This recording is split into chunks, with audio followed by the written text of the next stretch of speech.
नंतर आल्या आणि अनेक राज्यामधल्या सगळ्या आमदारांचं एकच म्हणणं असायचं की मुंडे साहेबांनी आम्हाला पहिल्यांदा राजकारणात आणलेला आहे. आताच माझ्याबरोबर धनुभाऊ पण दर्शन घेऊन गेले. त्यांना पुढे वैद्यनाथाचं दर्शन घ्यायला जायचं होतं आणि ते पुढे गेले.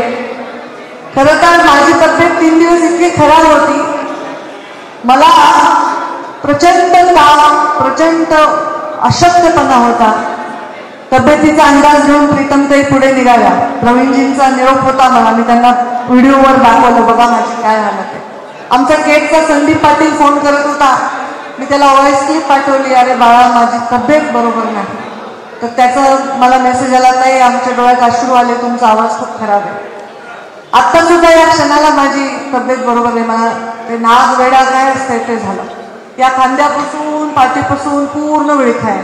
आता बाया गटकडून मिठी मारायला, पाठीवर थापा मारायला, माझ्या अंगाची आग होत होती.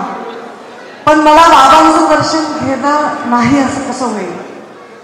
माझ्या श्वासात श्वास असेपर्यंत दसऱ्याला भगवान भक्तीगड आणि गोपीनाथ गडाचं दर्शन 12 डिसेंबर 3 जूनला माझं जर चुकणार नाही, का चुकणार नाही याचा गुण सांगते. मी साहेबांच्या पोटी जन्म घेतलाय, प्रीतमताईंनी साहेबांच्या पोटी जन्म घेतलाय, पण तुम्ही काही साहेबांच्या पोटी जन्म नाही घेतला ना. हजारो लोकांनी मुंडन केलं होतं साहेब गेल्यावर, हजारो लोकांनी जणू स्वतःचा बाप केला. तर त्यांनी जे रक्ताचं नातं निर्माण केलंय ते नातं घामाचे, श्रमाचे, परिश्रमाचे, संघर्षाचे, एकमेकांना दिलेल्या. ए बाबा मागचे शांत बसा ना, आपण कुठल्या कार्यक्रमात आहोत, शांत बसा. बाहेरच्या जिल्ह्यातून आलेले सगळेजण जिथे आहे तिथे बसा, काही प्रॉब्लेम नाही. हे नातं तुम्ही निर्माण केले आणि तुम्ही जर घरामध्ये कुठली तारीख जर काढायची असेल, खाली बसा म्हणूच नका, बाकीचे नुसते खाली बसा, प्रत्येक जण खाली बसा म्हणायला, नुसते बसा, तोंडावर बोट ठेवा, बसा खाली, हाताची गडी बोलत द्यायचं, दुखल पोट. तुम्ही जर एखाद्या लग्नाची तारीख आली आणि 12 डिसेंबर आली, एखाद्या कार्यक्रमाची तारीख आली 3 जून आली, तर तुम्ही सुद्धा घेत नाही आपल्याला साहेबांच्या गोपीनाथ गडावर जायचं. मग माझ्या एवढं काय, माझ्यापेक्षा काकंदर जास्त प्रेम तुम्ही मुंडे साहेबांवर केलंय, तर मी माझ्या कातड्याचे जोडे जरी करून तुमच्या पायात घातले तरीही मी तुमचं ऋण कधीही फेडू शकणार नाही. सगळ्या जातीचे, सगळ्या धर्माचे लोक मुंडे साहेबांमुळे केवळ भरभरून माझ्यावर प्रेम करतात. आज मी इथे बोलायच्या आधी मी एका गोष्टीचा उल्लेख करू शकतो. केज तालुक्यामध्ये झालेली घटना.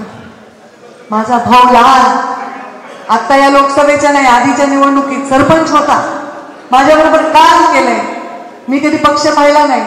माझं राजकारण 5 वर्ष मंत्री असताना मी विरोधी पक्ष, आपला पक्ष, आपला तुपला, याचा त्याचा, याचा पाहुणा त्याचा पाहुणा, काही पाहिलं नाही. मी पाहिलं ते फक्त माणुसकीचं नातं.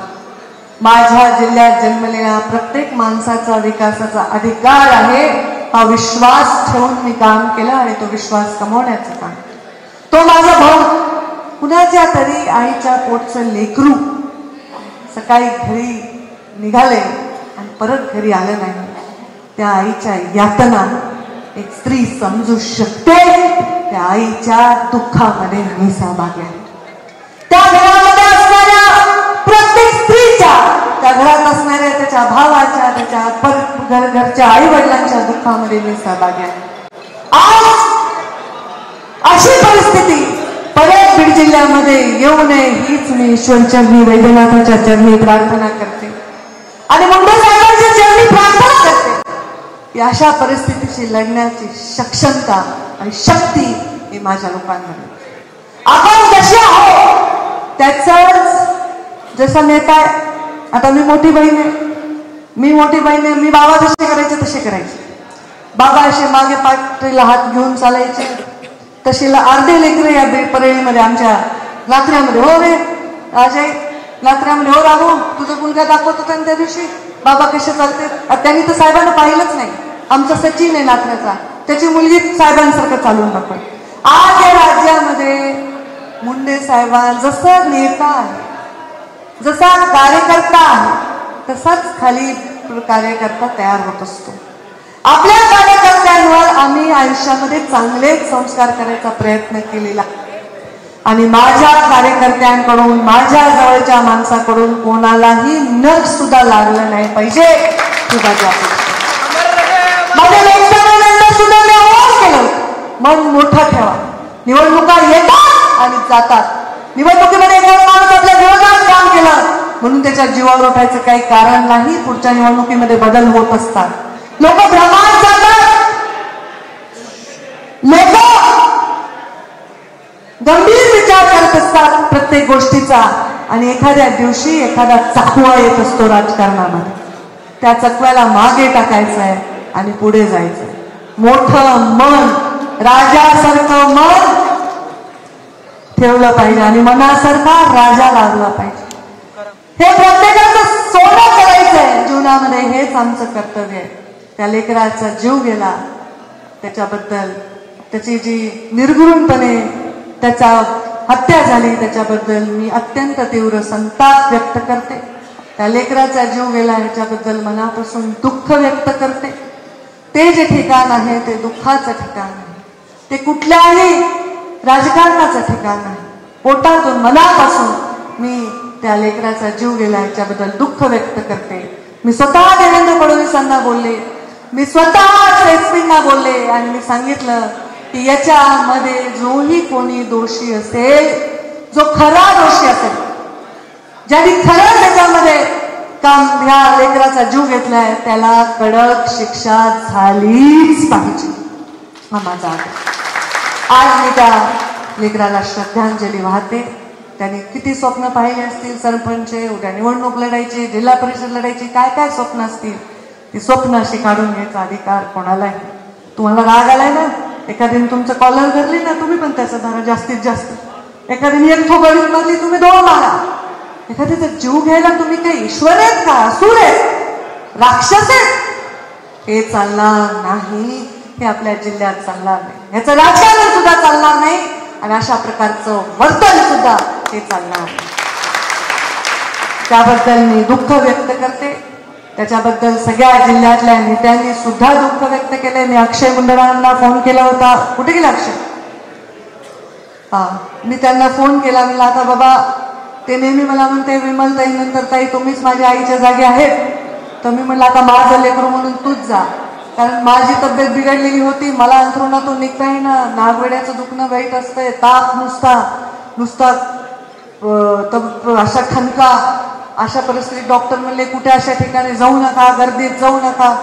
तरी पण मी आज आले. मी अक्षयला म्हणलं बाबा तू त्यांच्या लेकराच्या घरी जाऊन भेटून ये, त्यांच्या आई वडिलांचं सांत्वन कर, त्यांचं म्हणणं काय मान आणि त्यांना सांग की पंकजा ताई आणि सर्व परिवार तुमच्या दुःखात सहभागी आहे, तुमच्या पाठीशी खंबीरपणे उभा. आणि म्हणून आज मी हे वाक्य उच्चारले, हे शब्द बोलले, हे माझ्या बाबांचे संस्कार. ते गृहमंत्री होते या राज्याचे आणि ते राज्याचे गृहमंत्री असताना त्यांनी असंख्य गुन्हेगारांना यमसदनाला पाठवलं. ते राज्याचे गृहमंत्री असताना त्यांनी मुंबईला पूर्णपणे अंडरवर्ल्ड मुक्त करण्याचं काम केलं.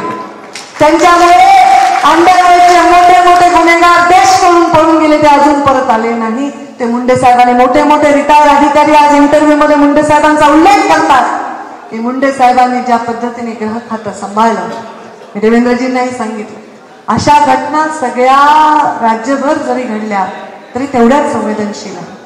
बीड जिल्ह्याच्या बद्दल कुठल्याही बदनामीचा प्रयत्न याच्यामध्ये होण्याचं काही कारण नाही. पण मुंडे साहेबांनी गृहमंत्री असताना एकच बघितलं, गुन्हा म्हणजे गुन्हेगार म्हणजे गुन्हेगार, गुन्ह्याला शिक्षा ही झालीच पाहिजे आणि निर्भयपणे आणि कुठल्याही पक्षपातीपणा न करता हे जीवनामध्ये राजकारणामध्ये आपलं पद भूषवलं पाहिजे. ज्याला शत्रूला सुद्धा ज्यांच्यावर प्रेम येतं, शत्रूला सुद्धा ज्यांच्या जाण्यामध्ये आजही मन भरून येतो, देशाच्या कुठल्याही कोपऱ्यामध्ये माणूस म्हणत नाही की या माणसाने माझं काही वाईट केलं. त्याचे लेख म्हणून मी तुम्हाला आश्वस्त करते. आज मी आमदार आहे, जिल्ह्यामध्ये काम करते आणि तुमच्या आशीर्वादाने करणारच आहे. पुढे तुमचा आशीर्वाद मिळाल्यानंतर पुढचं काम करत असताना या जिल्ह्यातील, कारण आता मी आमदार काही परळीची नाही, फक्त परळीला डबल आमदार झाले, पण मी जिल्ह्याचे आमदार आहे कारण मला आमदारांनी निवडून दिले. आणि त्याच्यामुळे या जिल्ह्याच्या प्रत्येक प्रश्नाला मार्गी लावण्यासाठी, या जिल्ह्याच्या प्रत्येक दुःखी माणसाच्या पाठीवर हात फिरवण्यासाठी, या जिल्ह्याच्या प्रत्येक उत्साही माणसाच्या पाठीमागे शक्ती उभी करण्यासाठी, ज्याच्या डोळ्यात स्वप्न आहे त्याच्या स्वप्नाला ताकद देण्यासाठी मी माझ्या आयुष्याचा प्रत्येक क्षण खर्ची घालणार आहे. हे वचन माझ्या बापाच्या समाधीच्या साक्षीने मी तुम्हाला, हा माझा, मी मध्ये मुख्यमंत्र्यांची भेट घेतली, चर्चा केली. मी सांगितलं की हा माझा मराठवाडा हा मागासलेला ह्याचं कारण महत्वाचं म्हणजे भौगोलिक आहे. पाणी नाही माझ्या मराठवाड्याला, सिंचनाचा प्रश्न आहे आणि त्यामुळे शेतकऱ्यांचे प्रश्न आहे. तर त्यांच्यावर आपण तात्काळ लक्ष देण्याची गरज आहे. त्याचबरोबर या भागामध्ये जास्तीत जास्त उद्योग आणून इथल्या लोकांना आपल्याला रोजगार देण्याची गरज आहे. या भागातल्या स्त्रियांच्या सुद्धा हाताला बळ, आता लाडकी बहीण तर झालीच आहे, पण स्त्रियांना अजून स्वाभिमानाने जगण्याची संधी देण्याची गरज आहे. आणि या सगळ्या गोष्टींवर चर्चा केली. मला पूर्ण विश्वास आहे की हे सगळे स्वप्न जी मराठवाड्यासाठी, महाराष्ट्रासाठी आणि माझ्या या माय माऊली बीड जिल्ह्यासाठी पाहिले, ते स्वप्न पूर्ण करण्यासाठी मला नक्कीच योगदान देता यावं. आज 12 डिसेंबर आहे. जंगी कार्यक्रम दरवर्षी असतो. सगळ्या राज्यभरातून लोक येतात, मोठे नेते येतात, मोठे वक्ते येतात. पण मी यावेळी विनंती केली की अत्यंत साध्या पद्धतीने कार्यक्रम करावा. माझी खूप इच्छा होती की या जिल्ह्यामध्ये, मराठवाड्यामध्ये आपल्याला लोकसभेच्या निवडणुकीमध्ये 0 यश मिळालं होतं आणि यावेळी प्रचंड मोठं यश मिळालेलं आहे. म्हणून सर्व लोकप्रतिनिधी जे निवडून आले त्या सगळ्यांचा मुख्यमंत्री आणि उपमुख्यमंत्र्यांच्या हस्ते सत्कार इथे मुंडे साहेबांच्या या गडावर करावा अशी माझी इच्छा होती. पण ते काय कळत नव्हतं की शपथविधीची तारीख 12 आहे का 13 आहे. मग म्हटलं आपण सगळ्यांना उगीच इकडे अडचणीत बोलवावं, परत काही बैठक लागली दिल्लीमध्ये, तर हा कार्यक्रम मी राखीव ठेवलेला आहे, मी भविष्यामध्ये करणार आहे. मी राज्यभर प्रचार केला आणि राज्यभर प्रचार करताना मला जे जे तरुण चेहरे आढळले, जे निवडून आले, त्यांना ईश्वर यश दिलंय, त्यांना संधी मिळावी आणि चांगले चांगले राजकारणी घडावे, गुणी राजकारणी घडावे, संस्कारी चांगले राजकारणी घडावे, त्यासाठी सुद्धा मला योगदान देणं हे माझं मुंडे साहेबांची कन्या म्हणून कर्तव्य. दुसरं कारण, हा कार्यक्रम साध्या पद्धतीने घ्यायचं. या जिल्ह्यामध्ये घडलेल्या घटना आहेत. आता काही अपहरणाची घटना झाली किंवा ही मृत्यू झाला या तरुण पोराचा, त्याच्यामुळे आम्ही ठरवलं अत्यंत साध्या पद्धतीने हा कार्यक्रम घ्यायचा. मी धनुभाऊला म्हटलं हे कारण आहे, ते मला योग्य केलं की अशा परिस्थितीमध्ये आपण काही जंगी कार्यक्रम घेणं योग्य नाही, आपल्या जिल्ह्यामध्ये एवढं दुःख झालं असतं आणि म्हणून अत्यंत साध्या पद्धतीने केलं. तरीही एवढ्या संख्येने तुम्ही आलात. बघा ते गेवराईमधले लोक आलेत, बोरकर दिसायलेत मला, आमचे इथे आमच्या साताऱ्याचे पण राहतात मुंबईला, नवी मुंबईला आमचे डॉक्टर आलेले आहेत. आणि ती जी मशाल आहे, ती मशाल डॉक्टर खाडे किती वर्ष झाले घेऊन यायले? 11 वर्ष झाले. लोक चालत येतात, टाळ्या वाजवा यांच्यासाठी. सिंदखेड राजाहून जातात डॉक्टर कायंदे पण आलेत आणि आमचे आमदार पण कायंदेच आहेत, दोघंही कायंदे. मी त्यांच्या विरोधात जरी प्रचार केला तरी आशीर्वाद दिलाय, असं नाही की नाही. आणि आमचे केडेकर पण आले जे त्यांच्या विरोधात उभे होते. थोडे 2-3 मतदारसंघात थोडं गडबड होती की 3 लोक उभे होते, 3 लोकांनी प्रचाराला बोलवलं होतं. पण हे लोक इथे आलेले आहेत. हे लोक वर्षानुवर्ष येतात इथे, वर्षानुवर्ष मुंडे साहेबांच्या दर्शनाला येतात. ही पुण्याई फार थोर आहे, हे पुण्याई फार मोठी आहे, हे फार मोठे आशीर्वाद आहे. आणि नरेंद्र मोदींच्या नेतृत्वाखाली काम करणं हाही तेवढाच मोठा आशीर्वाद आहे. नरेंद्र मोदींनी जेव्हा एखाद्याला एखादी जबाबदारी दिली तर ती पार करणं सुद्धा भाग्य आहे. त्यांनी मला स्टार प्रचारक केलं होतं 14ला, त्याच्यानंतर 19ला आणि 24ला. 14ला माझा सर्वस्व माझे पाप गेला तरी मी संघर्ष यात्रा काढली आणि महाराष्ट्रात पक्षाला बळ देण्यासाठी मी रात्रंदिवस एक केला. 19ला मी स्वतः निवडणूक लढत होते. धनुभाऊ माझी फाईट होती, अत्यंत कठीण लढाई होती. असं समोरासमोर आम्ही लढू शकतो, दुसरा माणूस असेल तर मग काही प्रॉब्लेम नाही. पण एवढी लढाई कठीण होती तरीही मी राज्यामध्ये 60-70 सभा तेव्हाही दिल्या आणि राज्यभरामध्ये काम केलं, कारण मोदीजींनी स्टार प्रचार केलं होतं.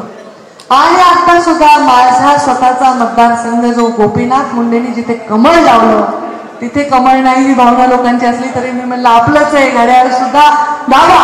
आणि मग राज्यभर मी फिरले, आपला पक्ष मोठा करा. ही मुंडे साहेबांची जी समाधी आहे ही कमळात आहे. दरवेळी मी सांगते कमळात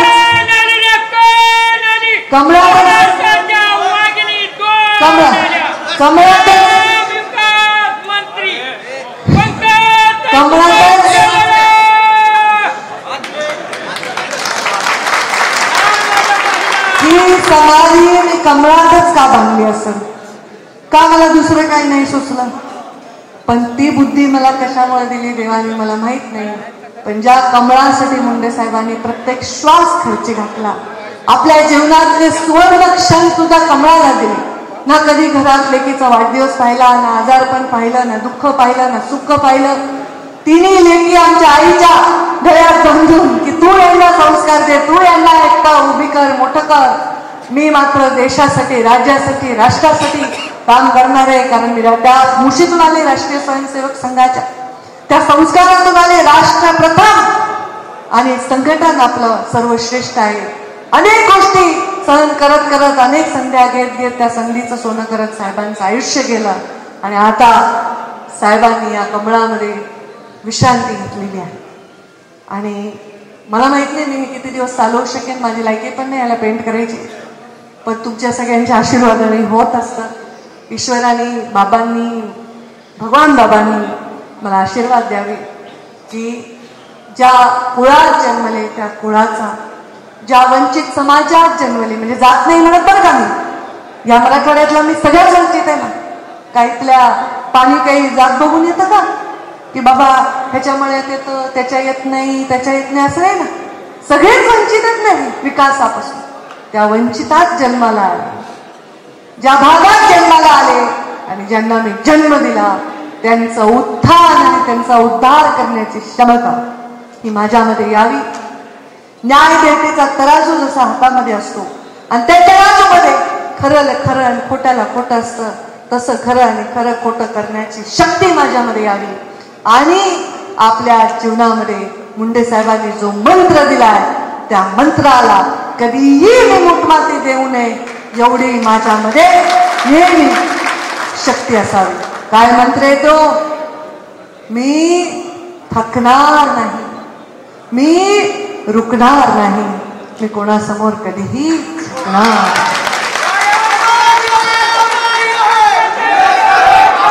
मी उठणार नाही, मी मागणार नाही, मी घेतला वसा टाकणार.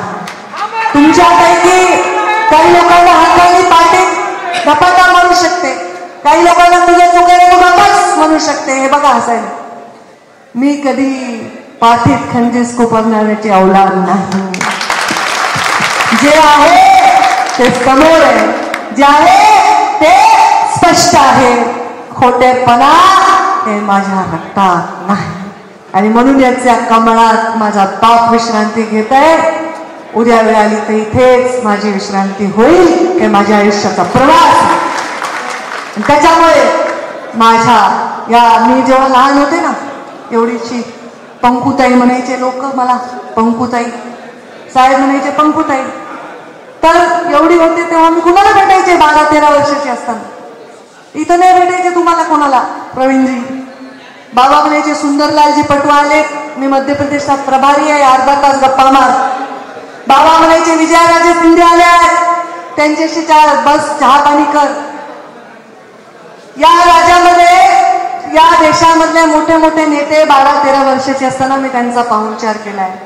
एक संस्कार आहे, एक सज्जनता आहे, एक घरंदाजपणा, एक खानदानीपणा हे वागण्यामध्ये आपल्या असताना जीवनामध्ये आपण कधीही कुणाचं वाकडं करण्याची गरजच काय, जर लोक आपल्या पाठीशी उभे. आपल्याला यश नाही मिळालं तर लोक जीव देतात, ह्याच्यापेक्षा लोकांचे काय आपल्यावर प्रेम असू शकतं. हे पण ज्यांना पद पाहिजे, ज्यांना काहीतरी मिळवायचंय, ते मुठभर लोक ते इकडे तिकडे करत असतील, पण असंख्य जनता, प्रेम करणारी लोक कुठेही जाणार नाही, कुठेही जाणार नाहीत. आणि तुम्ही जोपर्यंत आहे तोपर्यंत मी आहे. जोपर्यंत माझ्या सभांना ऐकण्यासाठी तुमची एवढी मोठी डोके आहेत तोपर्यंत मी बोलणार. जोपर्यंत तुम्ही ताली या म्हणणार तोपर्यंत मी येणार. जोपर्यंत तुम्ही ताई पाहिजे म्हणणार तोपर्यंत मी असणार. ज्या दिवशी तुम्ही म्हणणार ताई नको, मला तुम्हाला लादणारच नाही. तुम्ही माझ्यावर जे प्रेम केलंय, माझ्यावर जो जीव दिलाय, त्याच्यामुळे आज मी इथे आहे. तुम्हा सर्वांचे हात जोडून मनापासून आभार मानते. आणि जे इथे आलेत सगळे, आता सगळ्या इथे खिचडी झाली, सगळेच आलेत, सगळ्यांचे मी स्वागत करते. नमिताताई मुंदळांचे, अक्षय मुंदळांचे स्वागत करते, धोंडे साहेबांचे स्वागत करते, दिजांचे स्वागत करते, प्रवीणजी तुमचे स्वागत करते, आमच्या डॉक्टर कायंदे आणि आमचे आमदार कायंदे सतीश नागरे यांचे स्वागत करते. आमचे इथे सगळे, तुमचा हात वरच आहे का, तात्या आलेले आहेत त्यांचं स्वागत करते. सगळे इथे आलेले आहेत, सगळे मागे आष्टीचे लोक आलेले आहेत, केसचे लोक आलेले आहेत. आमच्या मागे दिसायलेत संतोष भाऊ दिसायलेत, नेहरकर दिसायलेत, भगवान दिसायला, विजय कारकुंडे दिसायलेत, रामदास बडे दिसायलेत, नेताजी मालक दिसायलेत, दत्ता काका देशमुख दिसायलेत, उषा काकू दिसायलेत, रमाकांत बापू, अनुरोध सानप सगळ्यांचं दिसायलेत. सगळ्यांची नाव घेतले तर कसं होईल. आणि यावेळी मी आमदारांचा कार्यक्रम रद्द केल्यामुळे जे दरवर्षी येणाऱ्या माझ्या आमदार आल्याच आहेत, पण मला वाटलं की मोनिका ताई राजळे आल्या आहेत, टाळ्या वाजवून त्यांचंही स्वागत करावं. अत्यंत झुंज देऊन त्यांनी निवडणूक जिंकलेली आहे, त्यांचंही मनापासून मी स्वागत करते. आणि आज कुठलाही कार्यक्रम जाहीर नसताना देखील एवढे सर्व नेते कार्यकर्ते आले, त्यांचे मी हात जोडून आभार मानते आणि माझ्या वाणीला विराम देते. धन्यवाद. जय हिंद, जय महाराष्ट्र.